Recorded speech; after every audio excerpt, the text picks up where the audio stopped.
Look closely at this photograph. A black family from South Carolina, dressed in their Sunday finest, captured during the summer of 1912. The father's hand rests upon his wife's shoulder. 3 children sit perfectly motionless, their gazes fixed on the camera. Behind them, a modest wooden porch. Nothing unusual, nothing remarkable, or so it appeared for over a century. But when a team of historians digitized this image in 2023, they noticed something that made them pause. A silver compass, half, hidden in the father's vest pocket. Its needle points not north, but directly at the youngest child. And in the mother's hands, a handkerchief folded into a pattern unseen since the days of the Underground Railroad. These were not fashion choices. These were not accidents. They were code signals. A message hidden in plain sight for more than 100 years. A message that would uncover one of the most dangerous secrets of the Jim Crow South. What this family was truly doing could have cost them their lives. And the truth behind this photograph is about to reshape everything we thought we knew about resistance in America. This is their story. If you're drawn to hidden histories and secrets buried within old photographs, please subscribe to this channel and hit the like button. You won't want to miss what comes next. The photograph surfaced at a small estate auction in Charleston, South Carolina, on a humid September morning in 2023. Dr. Helen Graves had nearly skipped the event. The auction house specialized in antique furniture, not historical documents, and she had a conference call scheduled for noon. But something in the catalog listing caught her eye, a collection of photographs from a demolished house in the rural Low Country, some dating back to the early 1900s. She arrived late, slipping into the back row just as the auctioneer held up a wooden box filled with sepia-toned images. Lot 47, he announced. Assorted photographs circa 1910 to 1920. Unknown subjects. Starting at 50 baht, Helen raised her paddle almost without thinking. She won the lot for 75. That evening in her cramped university office, she spread the photographs across her desk. Most were unremarkable. Stiff portraits of unidentified families, faded landscapes, a few damaged beyond recognition. But one image made her stop. It showed a black family of 5 standing on a wooden porch. The father wore a dark suit, his posture rigid yet dignified. The mother sat in a chair, her hands folded in her lap, holding what appeared to be a white handkerchief. 3 children surrounded them, 2 boys and a girl, the youngest no more than 5 or 6. Helen studied their faces. There was something in their expressions that didn't match the formal pose. A tension around the eyes, a guardedness that seemed intentional. She turned the photograph over. On the back, in faded pencil, someone had written, "The Crossing, Summer 1912. The Crossing." Helen frowned. She knew every major black community in the Low Country from that era. She had never heard of any place called The Crossing. She pulled out her magnifying glass, a habit from decades of archival work, and leaned closer to the image. That's when she saw it. In the father's vest pocket, barely visible against the dark fabric, was the glint of something metallic. She adjusted her desk lamp and looked again. A compass, a silver compass, and its needle wasn't pointing north. Helen spent the next 3 hours examining the photograph under every light source in her office. The compass was real, she was certain now. She could make out the delicate engravings on its casing, the thin black needle suspended behind glass. But what troubled her was the direction. In every compass she had ever seen, the needle pointed north. Magnetic north, always. This needle pointed downward, toward the bottom of the photograph, toward the youngest child. She told herself it had to be a trick of the angle, a distortion from the old camera lens. But the more she studied it, the more intentional it seemed. The father's body was angled slightly, his vest pulled open just enough to reveal the compass, as if he wanted it to be seen. And then there was the handkerchief. Helen had nearly missed it at first. The mother's hands were folded so naturally that the white cloth seemed like nothing more than a decorative accessory. But under magnification, she could see that the handkerchief was folded into a precise geometric pattern. Triangles nested within triangles, forming a shape she recognized from her graduate research. It was a quilt code. During the era of the Underground Railroad, certain quilt patterns were believed to carry hidden messages for escaping enslaved people. A bear's paw meant to follow animal trails. A North Star meant to travel at night. The patterns were stitched into quilts and hung on clotheslines. Visible signals that guided the way to freedom. But by 1912, the Underground Railroad had been defunct for nearly 50 years. Slavery had ended. The codes should have been obsolete. So why was this woman holding one in her hands? Helen pulled up a database of census records and began searching for black families in rural South Carolina in 1912. She cross-referenced property records, church registries, and tax documents. Nothing matched. It was as if this family had never existed. She stared at the photograph until her eyes burned. 5 people frozen in time, hiding something so dangerous they had erased themselves from history. Helen picked up her phone and called the only person she trusted with something this strange, Marcus Webb, a retired archivist who had spent 40 years preserving black Southern history. "I need you to see something," she said. "I think I found a ghost." Marcus arrived at Helen's office the next morning, carrying a thermos of coffee and a worn leather satchel filled with his own research files. He was 73 years old, with silver hair and hands that trembled slightly from decades of handling fragile documents. But his eyes were sharp, and when Helen showed him the photograph, those eyes went wide. "Lord have mercy," he whispered. He held the image up to the window light, turning it slowly, studying every detail. His lips moved silently, as if he were counting something. "You recognize them?" Helen asked. Marcus didn't answer immediately.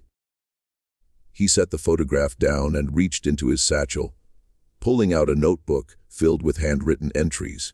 1986, he said. "I was cataloging oral histories in Beaufort County. Talked to an old woman named Della. Must have been 90 years old. She told me a story I never forgot."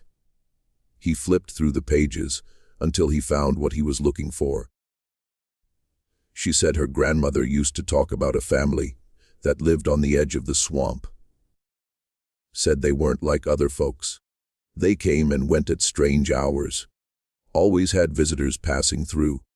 Strangers who arrived at night and were gone by morning. Helen leaned forward. "What kind of visitors?" Della called them the walking wounded, men and women running from something. Chain gang escapees. People fleeing debt contracts they couldn't pay. Families trying to get north before the local sheriff caught up with them. In 1912. But the Underground Railroad was. The railroad never really ended. Marcus interrupted. It just went deeper underground. After Reconstruction collapsed, after the convict leasing system turned black men into slaves again, there were people who kept the old routes alive. They called themselves different things in different places. Some called it the Midnight Road. Others called it the Freedom Line. He tapped the photograph with a gnarled finger, and some called it the Crossing. Helen felt a chill run down her spine. Della's grandmother said, there was a family who ran one of the stations. A man who could read the stars, and a woman who could fold messages into cloth. They helped dozens of people escape. What happened to them? Marcus's face darkened. She said they vanished. One day they were there. The next they were gone. The house stood empty. Nobody ever found out what happened. He looked at Helen, his eyes heavy with old grief. If this photograph is what I think it is, you're not just looking at a family portrait. You're looking at evidence, and someone made very sure this evidence was never found. Helen spent the following week decoding the handkerchief. She consulted textile historians, quilt scholars, and experts on African American folk traditions. Most were skeptical. The theory that quilt codes guided escaping enslaved people was controversial, considered by many to be more legend than fact. But Dr. Rosalind Carter, a retired professor from Howard University, looked at the photograph and went silent for a long moment. "This isn't a quilt code," she finally said. "It's something older, something I've only seen once before." She explained that during the antebellum period, certain communities in the Sea Islands of South Carolina developed a secret language based on West African textile traditions. Patterns folded into cloth could convey complex messages, safe routes, danger warnings, meeting times. The knowledge was passed down through women, Dr. Carter said, mothers to daughters, generation after generation. By 1912, most people had forgotten it existed. But in isolated communities, especially in the low country, some families kept it alive. She studied the photograph again. This pattern, the nested triangles, is called a river door. It means there's a water route nearby, a way to escape by boat. Helen thought about the geography. The low country was a maze of rivers, creeks, and swamps. If someone wanted to move people secretly, water would be the safest way. Harder to track than roads, easier to disappear. But why would they put this in a photograph? Helen asked. Why risk being discovered? Dr. Carter smiled sadly. Because photographs travel. They can be sent to people far away without raising suspicion. A family portrait mailed to a relative in Philadelphia or New York could carry instructions that no one else would understand. She pointed to the mother's eyes. Look at her face. She's not posing for a memory. She's sending a message. This photograph was never meant to hang on a wall. It was meant to save lives. Helen stared at the image with new understanding. The rigid postures, the careful positioning, the half-hidden compass. Every detail was deliberate. This family had turned their own portrait into a map. And somewhere, over a century ago, someone had received this map and followed it to freedom. The compass became Helen's obsession. She had the photograph professionally digitized, enhancing the image until she could read the tiny engravings on the silver casing. The letters were worn but legible. J.W. Savannah, 1898, a silversmith's mark. Marcus helped her search through historical records of craftsmen in Savannah, Georgia. They found dozens of silversmiths from that era, but only one with the initials J.W. A man named James Walker who operated a small shop on Broughton Street from 1890 to 1915. More importantly, James Walker was black, in an era when black-owned businesses faced constant harassment and violence. Walker had somehow maintained his shop for 25 years. His clients included wealthy white families, but also, according to a few surviving letters, members of the black community who paid in trade rather than cash. Helen tracked down Walker's descendants through a genealogy website. His great-granddaughter, a woman named Patricia living in Atlanta, agreed to meet her. Patricia was 81 years old, with sharp cheekbones and her great-grandfather's steady hands. She listened to Helen's story without interruption, then disappeared into her back room and returned carrying a small wooden box. My mother gave me this before she passed, Patricia said. She told me it was great-granddaddy's secret, and I should never show it to anyone. She opened the box. Inside were 3 silver compasses, identical in design to the one in the photograph. But these compasses were different. Each one had been modified. The needle weighted on one end so it would point not north, but in whatever direction the maker chose. "They're not for finding your way," Patricia said quietly. "They're for sending messages." Great. Granddaddy made them for people who needed to disappear. The compass would point toward the next safe house on the route. You just had to follow the needle. Helen's hands trembled as she lifted one of the compasses. "How many did he make?" "My mother said dozens, maybe more." Patricia's voice dropped. "He never wrote anything down, never kept records. If anyone found out what he was doing, they would have burned his shop and lynched him in the street." She looked at the photograph Helen had brought. "That man, the father. He was one of the guides, wasn't he?" Helen nodded. Patricia closed her eyes. "Then great. Granddaddy helped them." He helped them all. With the compass mystery solved, Helen turned her attention to tracing the actual escape routes. Marcus introduced her to a network of local historians who had spent decades documenting the hidden geography of Black resistance in the South. They showed her maps marked with abandoned churches, forgotten cemeteries, and remote homesteads that had served as safe houses during the darkest years of Jim Crow. One name kept appearing in their records: the Edisto River Corridor. The Edisto was one of the longest free, flowing blackwater rivers in North America, winding through forests and swamps for more than 200 miles. During slavery, it had been a pathway for runaways. After emancipation, it became something else: a smuggling route for people fleeing convict labor camps and debt peonage. The river was the safest way north, explained Thomas, a local historian who had grown up hearing stories from his grandparents. Roads were watched, trains were searched, but the swamps. White men didn't go into the swamps. Too dangerous. Too many ways to get lost. He showed Helen a hand-drawn map from the 1920s, passed down through his family. It marked locations along the Edisto with small symbols: a star, a crescent moon, a simple cross. "These were the stations," Thomas said. "Places where you could rest, get food, wait for a guide to take you to the next stop. My great-uncle ran one of them. He had a farm on the river, raised hogs and chickens, but at night, he'd take people upstream in his boat.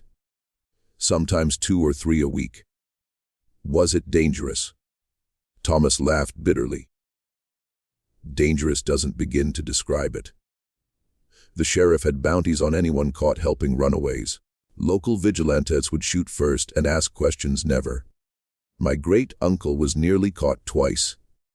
After the second time, he moved his whole family to Philadelphia. Never came back." Helen showed him the photograph. Thomas studied it for a long time.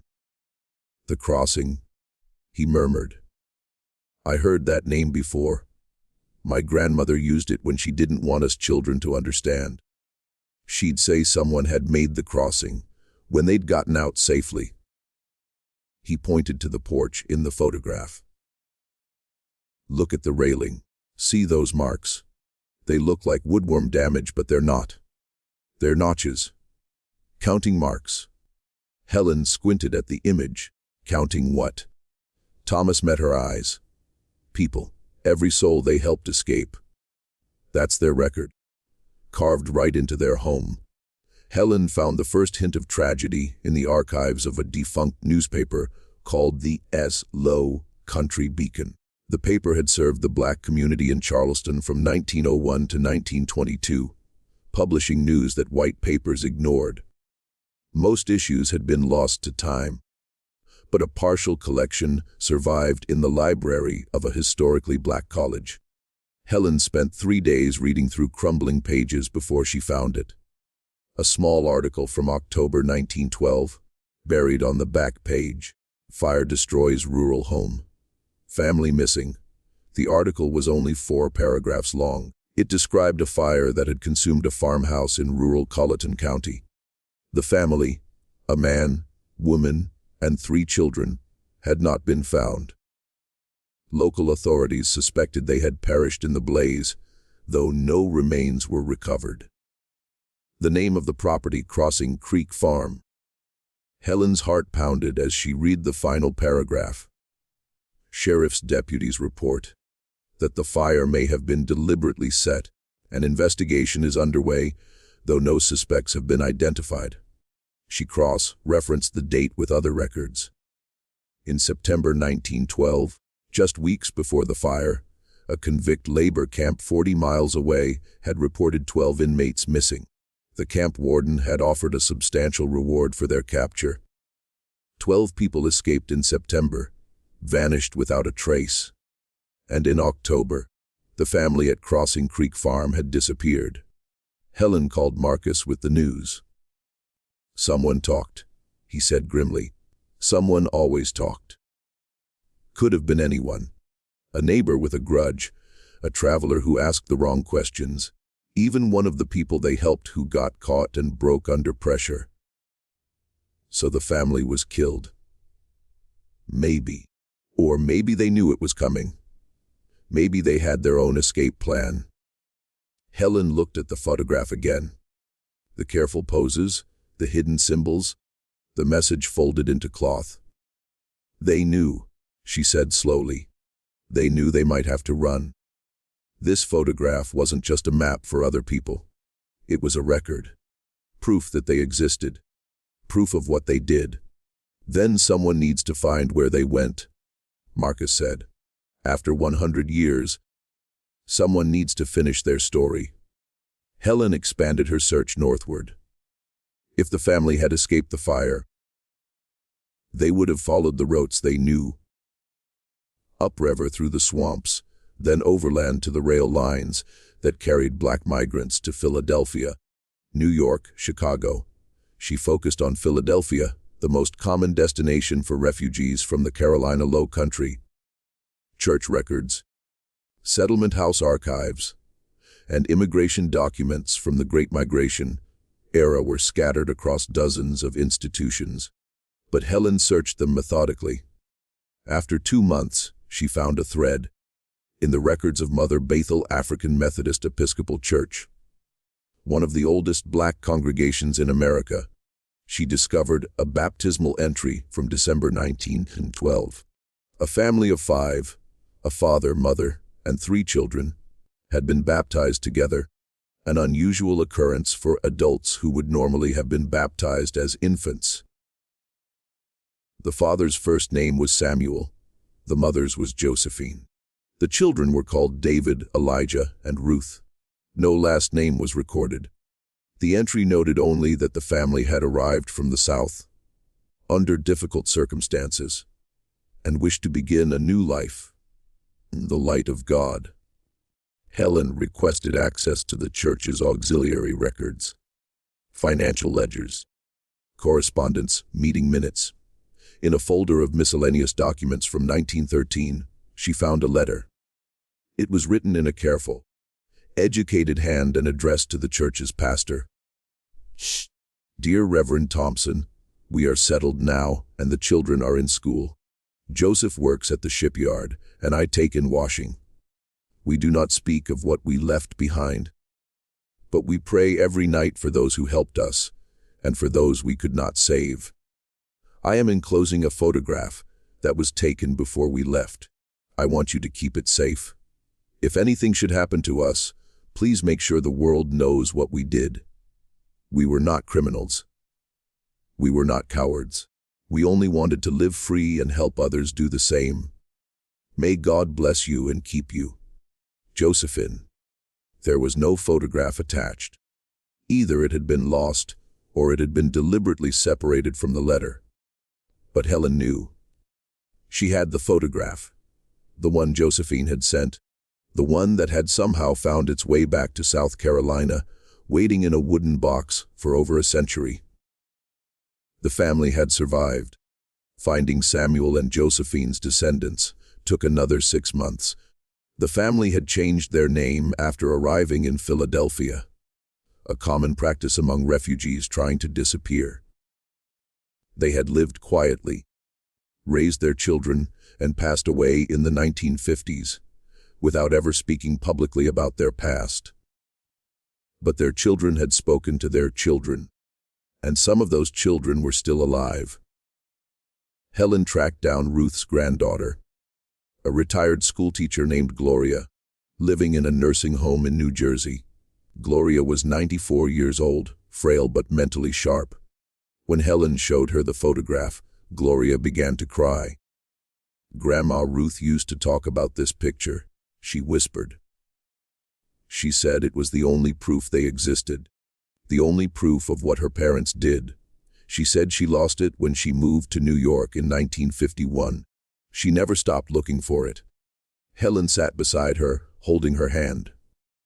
"Your great-grandparents saved lives," Helen said. "They ran a station on the Freedom Line. They helped people escape from convict camps and debt slavery. They risked everything." "I know." Gloria wiped her eyes. "Grandma Ruth told me the stories when I was little. She said Grandpa Samuel could navigate by the stars, and Grandma Josephine could fold messages into cloth that only certain people could read. She said they were heroes, but they could never tell anyone because it was still too dangerous." "Do you know how many people they helped?"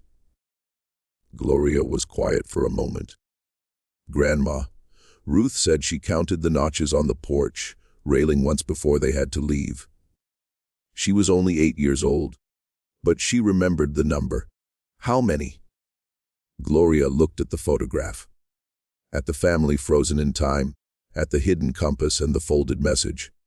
47, she said. 47 souls. That's how many her parents saved before they had to run. Helen felt tears running down her own cheeks. 47 people. 47 lives that might have been lost to labor camps, chain gangs, or shallow graves in the swamp. 47 families that existed today because a man with a compass and a woman with a handkerchief had refused to let injustice stand. "The photograph," Gloria said. "Can I keep it?" Helen placed it gently in her hands. "It always belonged to your family. Now it's back where it should be."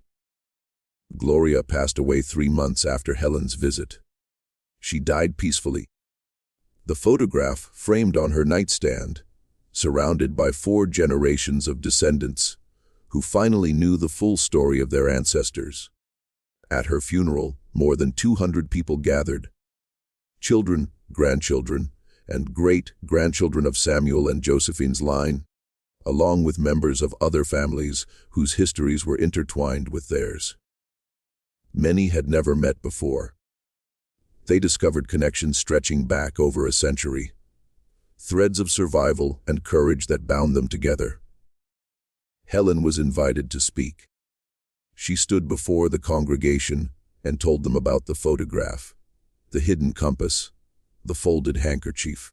She explained how Samuel and Josephine had turned a simple portrait into a coded map, a message that could save lives without raising suspicion.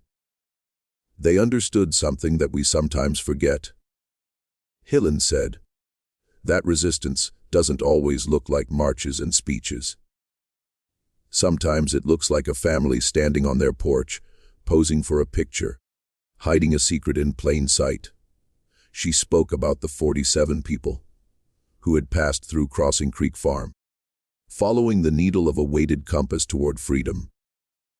Most of their names were lost, but their descendants were scattered across the country. Teachers, doctors, artists, parents, living lives that were only possible because 2 people in rural South Carolina had decided that no one should have to live in chains. Samuel and Josephine never got to tell their story. Helen concluded. They lived in hiding, died in obscurity, and trusted that someday someone would find the truth. It took 111 years, but we found it. And now it belongs to all of us. After the service, Gloria's great-grandson, a young man named Marcus, named for the archivist who had first recognized the photograph's significance, approached Helen. I want to find the others, he said. The 47, or their families. I want to tell them what my great-great-grandparents did for them. Helen smiled. That could take a lifetime. Marcus looked at the photograph in his hands. The father with his compass, the mother with her folded message. The 3 children who would carry the secret for generations. Then I'd better get started. The photograph hangs in Gloria's old bedroom now, passed down to her granddaughter. Beside it is a framed copy of the letter Josephine sent to Philadelphia in 1913. Samuel and Josephine's names have been added to an informal registry of freedom workers. Ordinary people who risk everything to help others escape injustice.